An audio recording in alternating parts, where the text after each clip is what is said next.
Hello, my name's Emma. I'm 35 years old. I never thought I'd ever be a divorcee, but here I am.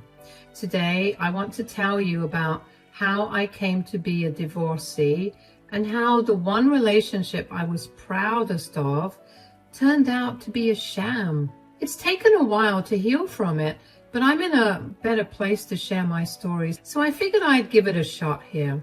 My ex-husband David and I met at a friend's party. I remember how he caught my eye with his easy smile and confident demeanor.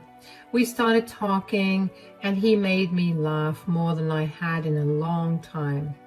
It felt like we had an instant connection. He was charming, attentive, and always seemed to know the right things to say. Our romance moved quickly. We were inseparable and got married within 2 years. In the beginning, everything felt perfect. David was always so interested in my day, wanting to know where I was and who I was with. He said it was because he loved me so much, but sometimes it felt like he was keeping tabs on me. I pushed those feelings aside, thinking it was just his way of showing he cared. David had been married before, to Elaine. From what he told me, their marriage was a nightmare. He said Elaine was difficult, always arguing and never appreciating him. He painted himself as the victim for her unreasonable behavior.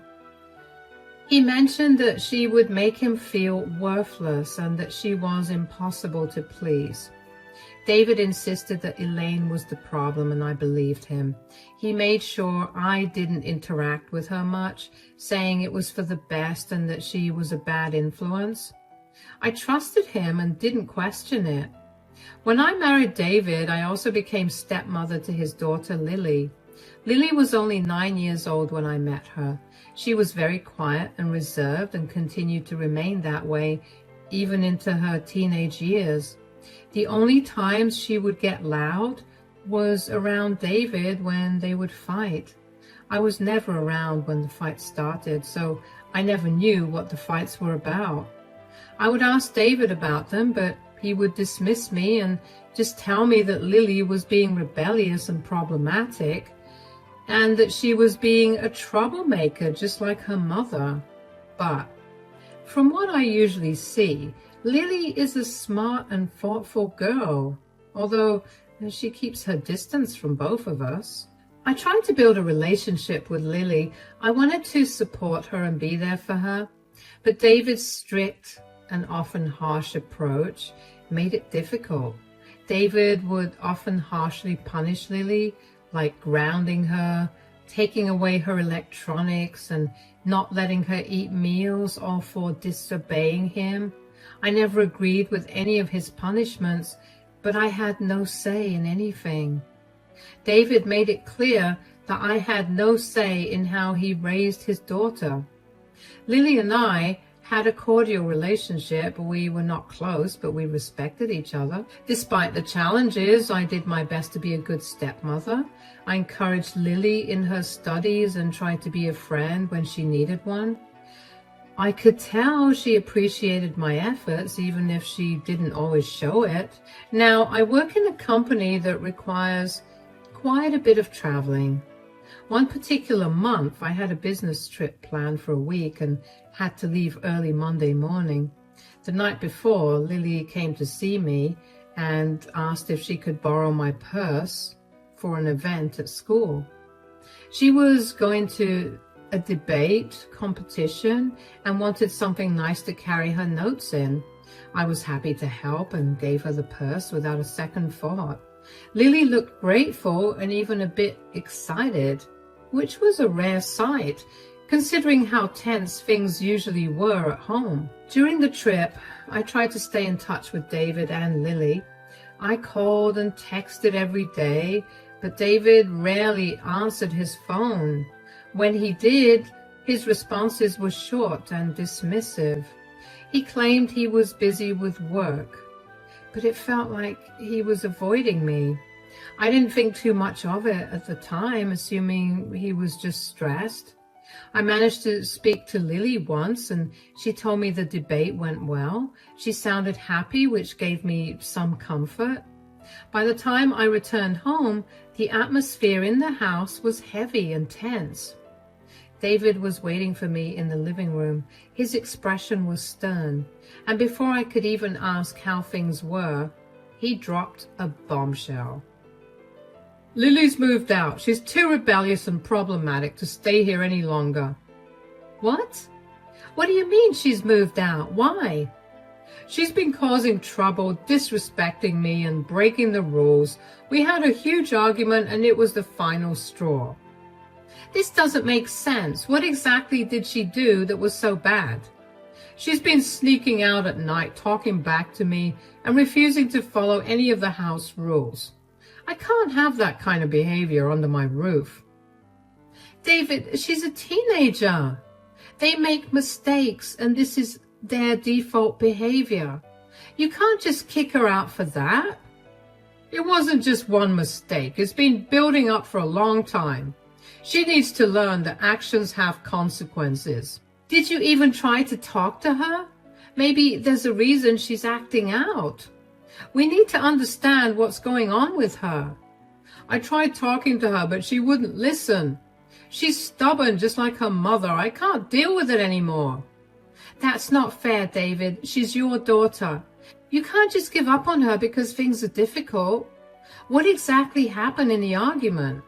She started yelling at me, saying I was too strict and that she hated living here. She was out of control. I had to do something. Yelling back and forth isn't going to solve anything. We need to find a way to communicate better. Throwing her out is not the answer. You don't understand. She's been pushing every boundary, testing every limit. It's been a nightmare. She needs to go somewhere she can get a reality check. So where is she now? Did she have somewhere safe to go? She went to stay with a friend. She's fine. She'll learn her lesson and maybe realize how good she had it here. Unless her equally annoying mother picks her up and coddles her like she always does. This is so wrong. We're supposed to be her parents. We're supposed to help her, not push her away. Can't we try to bring her back and work this out together? This is my daughter we're talking about here. You need to mind your place. You're not her mother. You don't understand how hard it's been dealing with her. I've made my decision. She needs to see the consequences of her actions. Maybe this time apart will make her think about how she's been acting. I don't agree with this at all. I think we're making a huge mistake. She's going to feel abandoned and betrayed by you. How is that going to help her? I'm done discussing it. Lily is out of control, and she needs to learn the hard way. It's better for everyone this way. I don't know, David. I really don't. This just feels so wrong. We should be helping her, not punishing her by making her leave. She needs us now more than ever. You're too soft on her. That's part of the problem. She needs to face reality, and this is the best way for her to do that. She'll be back when she's ready to change. I felt really frustrated and sad. I wanted to be there for Lily, but David would not let me be there for her at all. David's decision was final, and Lily was forced to pack her things and leave. Watching her go was one of the hardest things I've ever experienced. I felt like I was failing her, like I wasn't doing enough to protect her from David's harshness. The house felt emptier without her, and the tension between David and me grew thicker. That night, I couldn't sleep. My mind was racing with questions and doubts. What had really happened while I was away? Was Lily really at fault? Or was David manipulating the situation? The more I thought about it, the more I suspected the latter. But David was firm, and confronting him felt impossible. A few days after Lily moved out, I was still feeling upset and confused. I decided to clean the house to take my mind off things. As I was tidying up, I found the purse I had lent to Lily for her debate competition. I hadn't thought about it since she borrowed it. When I opened the purse, I found a small note and a USB drive. The note said, I should have told you sooner about this video. I felt a rush of confusion and worry. What video? Why didn't she tell me sooner? My heart started to race as I held the USB drive in my hand. I wondered if I should check what was on the USB. Part of me was scared of what I might find. What if it was something terrible? But another part of me needed to know the truth, especially since David wasn't giving me any clear answers about what happened while I was away. I decided to try asking him once again to tell me what had happened between him and Lily that night. How was work today? Oh, it was tiring like it always is. Do you think I could talk to you about something right now, or are you too tired? You can talk, but make it quick. I really want to take a hot shower and just relax after. Well, it's about Lily. I really want to know what happened between you and Lily that night.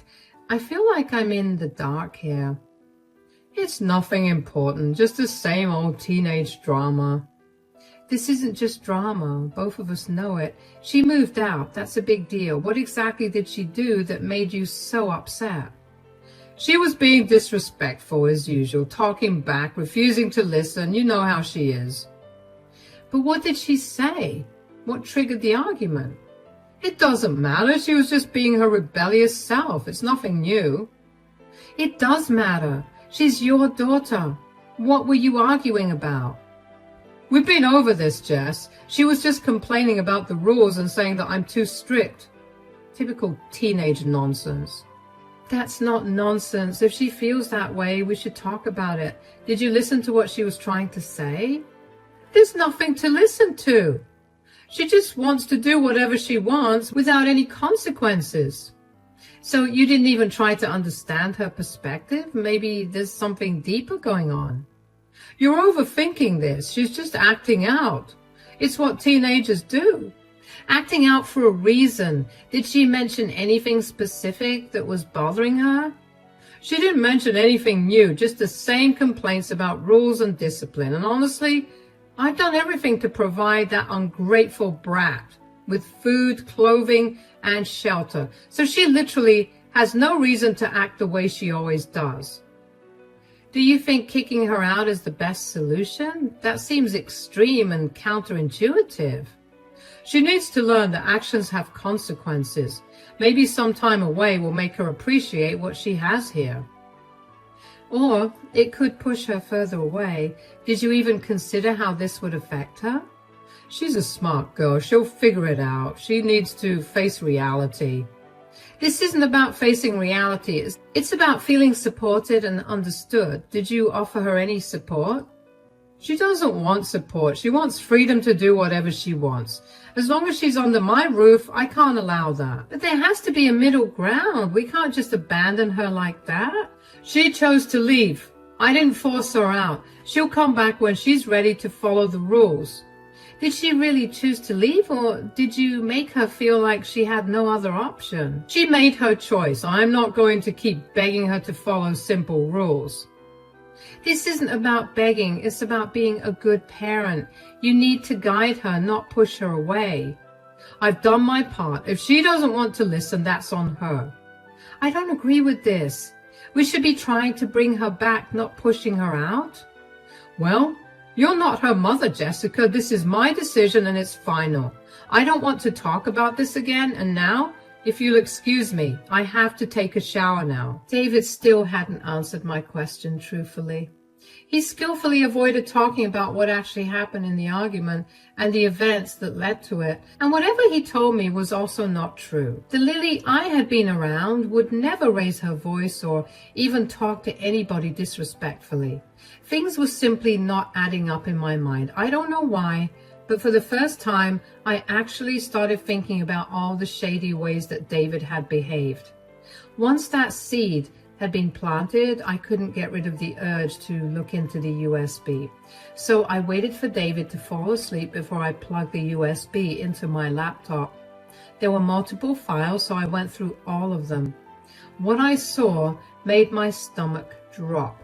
There were several video clips, all dated from the week I was on my business trip, and some a little before. The first video showed David yelling at Lily, accusing her of things she clearly hadn't done. He was harsh and cruel, his face twisted with anger. Lily looked scared and tried to defend herself, but David wouldn't listen. The next videos were even worse. They showed David setting up situations to make Lily look bad, like planting broken items in her room and then blaming her for them. It was clear he was manipulating everything to turn me against her. I felt a mix of anger and sadness watching these clips. Then came the most shocking parts. One of the videos showed David with another woman in our home, acting in ways that were undeniably intimate. My heart ached with the betrayal. I felt sick, tears streaming down my face as I watched. I couldn't believe what I was seeing. This wasn't the David I thought I knew. How could he do this to Lily? How could he do this to me? My mind was a whirlwind of emotions, hurt, anger, and disbelief. I felt like my whole world was falling apart. Everything I thought was true about our relationship was a lie. Seeing those videos changed everything. I knew I had to make him pay. I couldn't believe I had fallen for his lies. I decided to plan my revenge carefully. First, I hired a smart attorney named Lisa. She helped me gather more evidence of David's abuse and cheating. We started by looking through all our emails and text messages. We found many instances where David was mean and manipulative. There were messages where he blamed me for things that weren't my fault and others where he tried to control my actions and decisions. We printed out all those messages and added them to our growing file of evidence. Next, Lisa suggested we talk to people who might have seen David's behavior firsthand. We interviewed some of our close friends and even some of David's colleagues.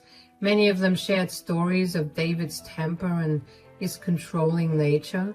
Some of his colleagues mentioned how David often spoke badly about me and even flirted with other women at work. We wrote down their statements and had them sign affidavits to make their testimonies official. We also went through our financial records. David had always insisted on handling our finances, but I had access to our bank statements and credit card bills. We found several charges that didn't make sense, like expensive dinners and hotel stays that didn't match with any trips or events I knew about. This helped us build a case for infidelity. Then we looked at our home security system. David had installed cameras around the house, and I remembered he had shown me how to access the footage. Lisa and I spent hours going through the videos, looking for any evidence of his abusive behavior. We found several clips where David was yelling at Lily and me, trying to manipulate us. These videos were crucial because they showed his true colors in our home. Lisa also recommended we hire a private investigator. The investigator was able to track down more information about David's activities when I wasn't around. They followed him for a few weeks and captured photos of him meeting other women, confirming his unfaithfulness. The investigator even managed to get a recording of David bragging to a friend about how he controlled me and manipulated situations to his advantage. We compiled all this evidence, the emails, text messages, witness statements, financial records, video clips, and the investigator's findings into a comprehensive file. Lisa made sure everything was organized and easy to understand so the judge could see the full picture of who David really was. Next, I made copies of the video and sent them anonymously to David's boss and some of our friends. David worked at a big company and his boss was very strict about morals and ethics. When his boss saw the video, he was horrified. It showed David being mean to Lily, lying to me and cheating on me while I was away on a business trip. The company couldn't keep someone like David, so they fired him right away. It was a huge scandal. Everyone at work talked about it, and David's reputation was ruined. But I didn't stop there. I wanted to make sure everyone knew who David really was. I contacted Elaine, David's ex-wife. I had always wondered about their divorce because I highly doubted that David had told me about their marriage. I asked Lily to help me get Elaine's contact, and she happily gave me Elaine's number. I set up a call with Elaine for the next day, and truth be told, I was nervous but excited at the same time the next day. Hi Elaine, thank you for agreeing to talk to me. I've always wondered about your divorce from David. He told me you were the problem, but I highly doubt that's the case. I'm glad you reached out, Jessica. David was very controlling and manipulative. He made me feel like everything was my fault. Those 7 years of my life were the absolute worst. He did the same to me and Lily. He treated Lily terribly, and when I was away, he set her up to make her look bad. Then he cheated on me in our own home. How did you deal with him for so long? That sounds exactly like him. He was always trying to control everything and everyone. It was hard to deal with him. I tried to make it work, but he kept pushing me down. He isolated me from friends and family. I felt trapped. That's why I finally left, but I couldn't fully protect Lily from him. I've always wondered why you didn't do anything before. Didn't you know that he was hurting Lily too? I didn't know the extent of it, Jessica. When we divorced, he had full custody of Lily. He made sure I couldn't get close. I tried to fight for her, but he had too much control. I thought maybe if I stayed away, he would leave her alone. Yeah, I see how you could feel that way, but we need to do something now. David can't keep getting away with this. I have evidence of David mistreating Lily, which I'm sure will get his custody taken away. So you have a chance to fight for it. He doesn't have a job either, so you'll definitely be granted custody of her. Oh my God, you're an angel. How did you even manage to do all of this? Trust me, it wasn't easy, but I also hated the way David treated Lily and me so much that I had to make sure he never had a good life after I was done with him. You're amazing. You know that, right? You know what? I'm going to also help out. I have many connections through my work. We can make sure David never finds a job again. It's time he faced the consequences. That's a great idea. This will only make sure that he struggles even more. I'll start reaching out to my contacts. We'll make sure everyone knows the truth about David. He won't be able to escape this time. Thank you so much for helping out. Please don't thank me. This is the best I could have done. I feel horrible that I couldn't have helped Lily earlier, so this is my way of making up for it. I'm sure she'll appreciate it a lot. It's been really nice talking to you. Take care of yourself and keep me updated. Will do. I was grateful that Elaine was helping me out. All that was left was to fight the divorce, which David decided to make the most difficult thing in the world after I handed him the divorce papers. At first, he tried to deny his affair until he saw the video evidence I had of it. The legal battle was tough, but with Lisa's help, I won. The judge saw all the evidence of David's abuse and infidelity and ruled in my favor. I got most of our shared assets, which left David with almost nothing. He had no job, no reputation, and hardly any money. Winning the divorce was a mix of relief and sadness for me. I felt a huge weight lift off my shoulders knowing that I was finally free from David's lies and control. The court saw the truth, and that gave me a sense of justice and peace. I felt proud of myself for standing up for what was right, for Lily and me. But there was also sadness. I had once loved David, and it was painful to see our relationship end this way. The betrayal and hurt was still fresh, and it would take time to heal. I thought about Lily and how she would find her own path to healing. David faced severe consequences for his actions. After the video and all the evidence came out, people saw him for who he really was. His friends and colleagues cut ties with him. They didn't want to be associated with someone who was so mean and dishonest. He became socially isolated and had no one to turn to. Financially, too, David was in big trouble. Without a job and a damaged reputation, he struggled to find new work. Companies didn't want to hire someone with such a bad history. He couldn't pay his bills, and soon he had to sell his car and move to a smaller place. His lifestyle changed dramatically, and he was left with very little. Meanwhile, Lily flourished away from her father's oppressive grip. She finally felt free. She moved in with her mom, Elaine, who welcomed her with open arms. Lily started doing better in school and made new friends. She seemed happier and more confident every time I saw her. Lily and I grew much closer through this ordeal. We found comfort and support in each other. We often talked about our experiences with David and how we were moving forward. It felt good to have someone who truly understood what I had been through. We even started doing fun activities together, like going to the movies and trying a new restaurant. All of that did not ease the sorrow that I was feeling in me. I sat with my sorrow for a while. I learned to live with it. David, however, was consumed with rage. He'd constantly call and text me, but I ignored him. Well, for however long I could, eventually his calls got too frequent and I was itching with curiosity. I needed to know what he had to say. So, what do you want, David? I don't have time for your nonsense. So, could you quit calling me over and over again? You've ruined my life. You ruined your own life. All I did was show everyone the truth. You lied. You cheated and you hurt the people who cared about you. You have no one to blame but yourself. What are you talking about? You had no right to do that. I had every right. You treated Lily horribly.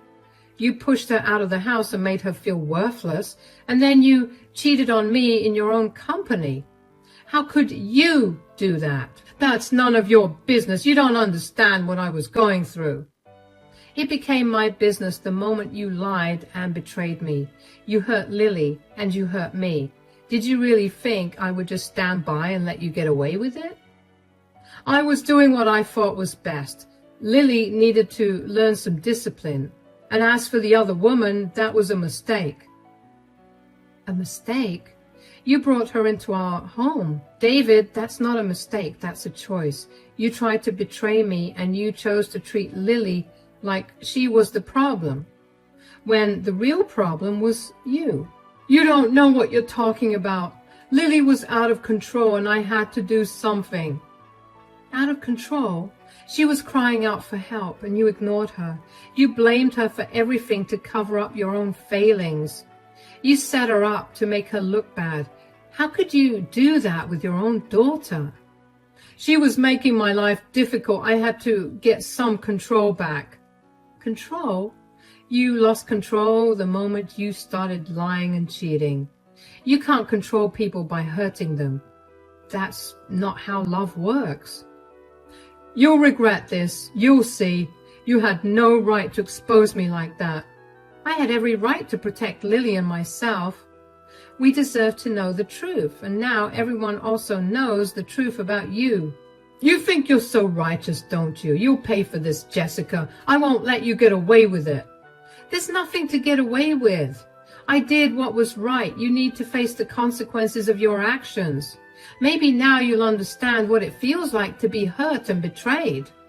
This isn't over. I'll make sure you regret this. Do whatever you want. You brought this on yourself. The truth is out, and you can't hide from it anymore. You'll be sorry, mark my words. I'm not the one who should be sorry. You are. You owe Lily and me an apology, but I'm not holding my breath. Goodbye, David. You'll regret this, Jessica. You'll see. No, David, you're the one who will regret what you've done. Now leave. I knew I could never regret what I did. In fact, I felt stronger and more empowered than ever. I had taken control of my life and made sure David faced the consequences of his actions. David struggled to find work for a very long time until he eventually landed a minimum wage job to make ends meet. I only know about it because he made multiple Facebook posts tagging me and calling me a jerk.